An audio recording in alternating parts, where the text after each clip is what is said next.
Hoagie Fest. It was May 16th, and Chazz and I were embarking on the first of our so-called Trailblazer trips.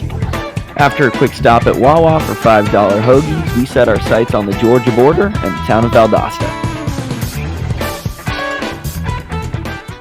You know, I was filming and it was like black engine, and then dark green, and then black engine, but then the dark green part didn't process, and I was like, wait a second, and I turned around and I just saw the nose, and it was facing backwards, so I saw the nose and I saw the yellow rhombus or whatever is on the front and like the stripes on the side, and I was like, that was the Erie.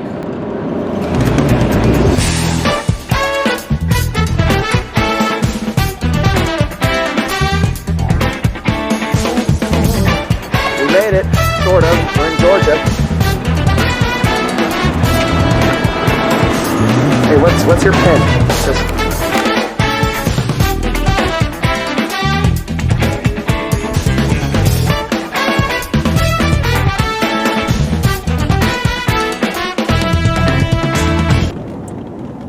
Yep. That's definitely what we're looking for. Alright, let's roll down there and see what he is. Nobody saw it. Whatever it is, it's a 9653 talking.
Night, Chazz.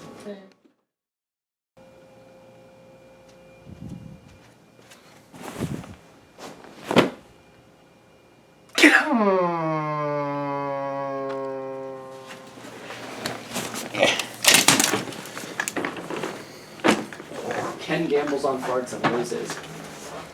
Can you grab my camera bag? Yes. Thank you. Sweet. Let's do this. So we just had a 45Z copy of track warrant from Valdosta to Mineola. So we're gonna go ahead and shoot him, scoot north, and try to get him again a couple times.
Stop at north in a Mineola.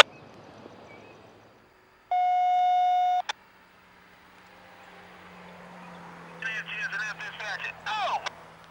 45Z. Get you back at 1208, Chatfield. Alright, brother Chatfield, at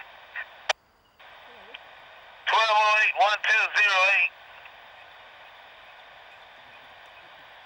Which is the work between Lake down South NGTH and Mineola. We're gonna show that thing in the clear. At 7:06 a.m. Oh!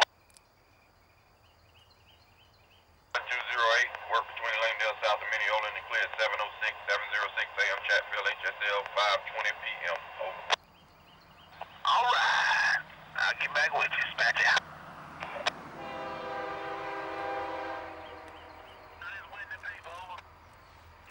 291's up to 144. 144.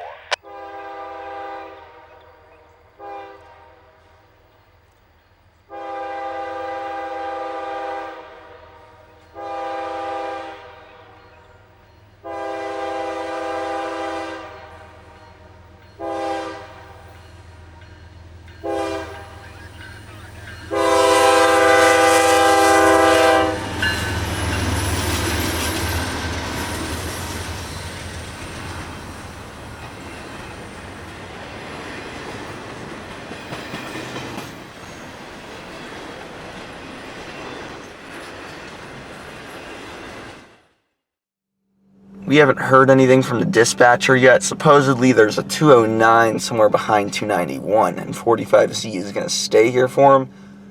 But we're getting a little hungry, so we're going to start doubling up to Sparks. Hopefully we can grab 209 while we're there, but we want breakfast. Well, it seemed like a good idea at the time. But then we got distracted, checked out the GFRR, missed 209, and Chazz decided that nothing would do except for a Chick-fil-A breakfast burrito. So, onward to Tifton.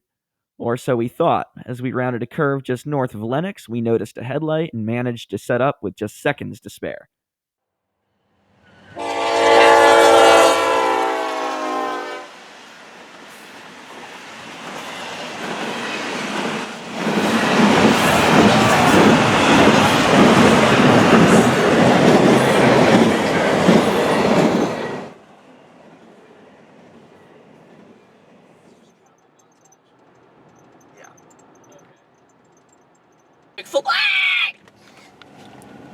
Now I can't end the clip with that.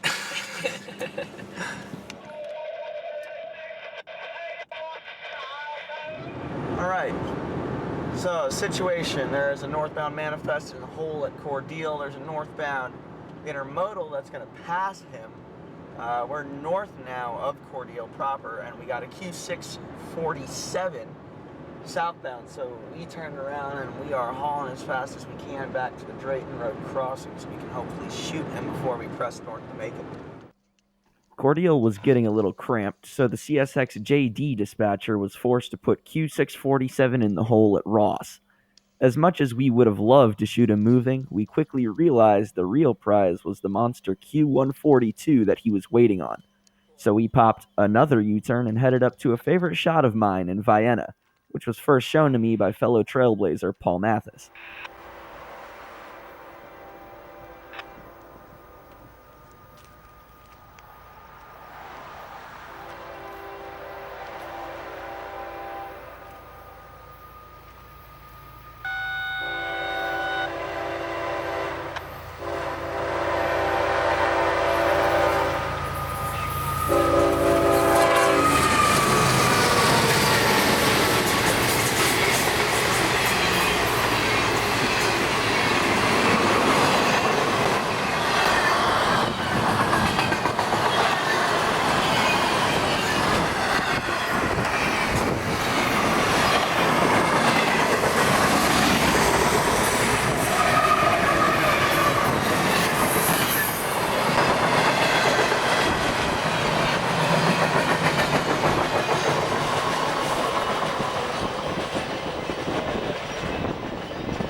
Alright, so we're leaving Vienna. Train count right now is at 6 on the trip. We're going to check out Macon now, and then we're going to start making our way into Atlanta. There's a QO25 on CSX, but we're going to pass on that one just because it's a little out of the way and we don't particularly feel like waiting for it.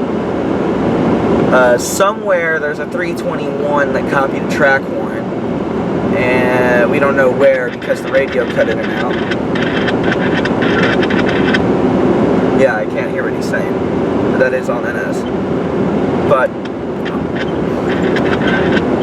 use your words. but hopefully sometime in the near future, again, we'll be able to get another train for y'all.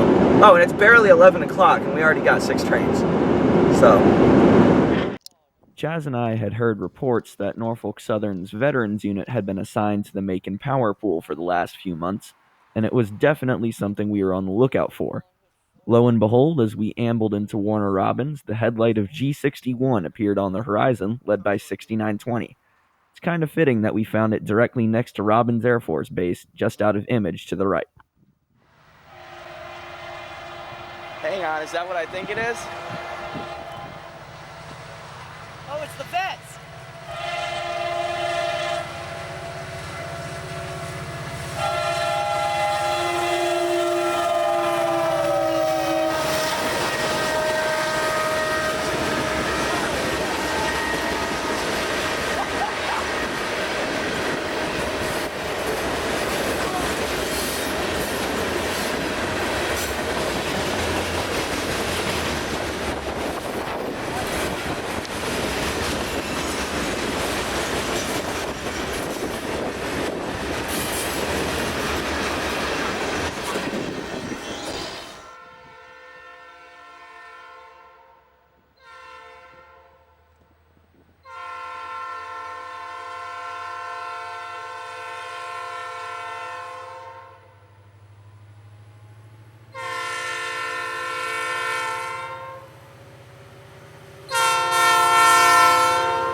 After G59, it was time to head into Macon proper. We soon found ourselves at Edgewood Junction for 207, who had just run the loop from Savannah.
Immediately behind him was Macon local GM10, returning light to Brosnan from Terracotta Yard.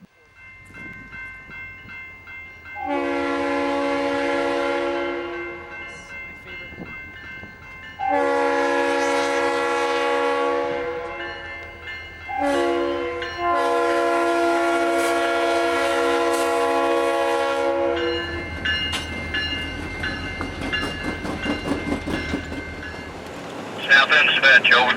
I think you read this GM10, over. That's right, GM10, y'all locked up in the clear, over. That is correct, over, locked up, Dalia, restored, normal movement, over. Right, yep, looks good on my end, appreciate it. Just watch for Arkwright Road. Oh, 11 trains on the weekend. We need food. I've had Whataburger like 3 times in my life. I mean, it's nothing like Five Guys. It's not even like Cookout. Well, we stopped in Jacksonville and got Whataburger last Virginia. I was like, eh. And then my friends coming at me about Cookout like, oh, it's not Whataburger though. Exactly, it's not Whataburger. It's better. Cookout. It's Cookout. Shut up.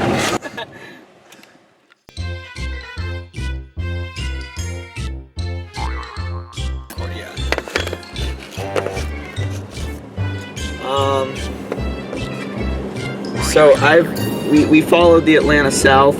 We're at McDonough now, getting back on I-75. The reason we have nothing to show for it is because we broke Rule 1 3 times. We hesitated to get a coal train that might be a regret because it might have had a Grinstein back on it.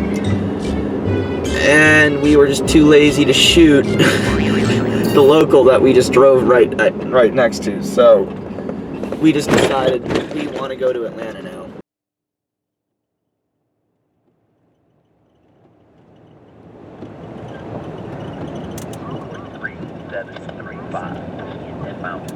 Box 3, work to the Mountain View, 8, main 1, boy. 735, that is 3735, put 3 boxes, check the 35 and 13, copy my head. 435, that is 4:35 p.m., over. Back, just out to there, 185, 6,000. Still 185, Filled the tank. Checked a couple signals and didn't really want to wait for anything, so we are now pushing on to Mapleton.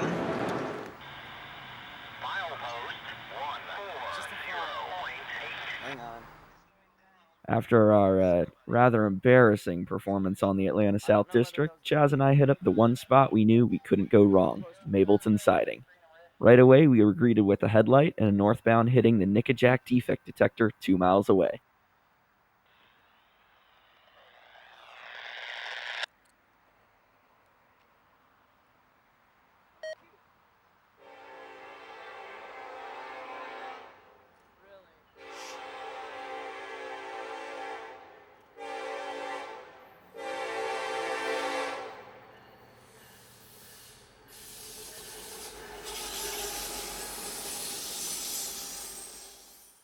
In case you haven't figured out yet, Chazz harbors a deep loathing of power moves. Most of it stems from one fateful moment in Duffield, Virginia last summer. But that's a story for another day. This might be 172 or it might be something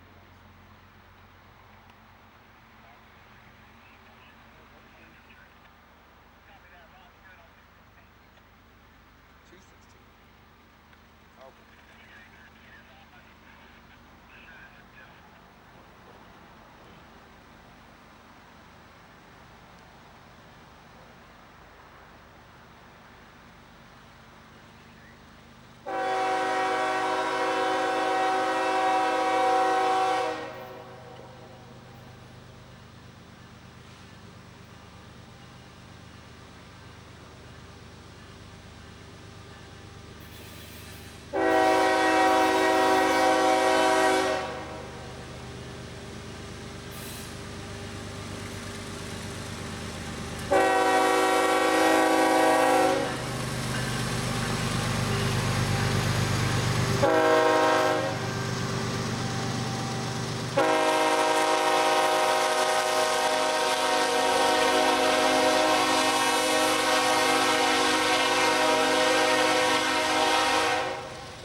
Yeah, this is 126. The locked up manifest is in Austell. It's that time, folks. The mid-afternoon lull. No trains are coming. Signals are showing red in every direction. And we're just beat from driving. So what do? you go to Kroger and you buy Red Rock, and that fixes it. There's no way to do this properly. Sure. There. You just said Canadian name. Professional. Oh, okay. I don't even know where I was going with that. Is this purely for ad revenue, Kenneth? I'm gonna go back down to 8. Drink pig. Yeah, something like that. Oh, by the way, the lull ended and we didn't find Red Rock and we missed the first train. So that's what happens when you don't find Red Rock. You miss the trains because you didn't get your Red Rock, which is the lifeblood, the spirit animal, the be-all, end-all rail fan. Pro rail fanning tip. If you don't want to miss trains, don't go looking for Red Rock, because that's how you miss trains. And most of all, don't go to Subway or Quiznos. I'm never sure which, but none of that will ever result in a good thing. Because you'll miss 24E. At Tolga. After our failed Red Rock run, we decided to head back to Mableton and see what kind of action we could drum up. But not before some actual drumming. Ladies and gents, please enjoy the writing and performance of the Mableton Lick. How do you want to start it? Wait, flams on that? Yeah. Okay. All right. Oh, what if we did the first one as a 3?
When it rains, it pours, and pour it did. We made a snap decision to shoot the power of the UP eastbound and head to Austell to avoid getting skunked out of a Shearer coal train at sunset. It was definitely the right one. After that, we had the rest of the night to relax and watch trains roll by as the sun dipped below the horizon. Have a good one, y'all. Blaze your own trail.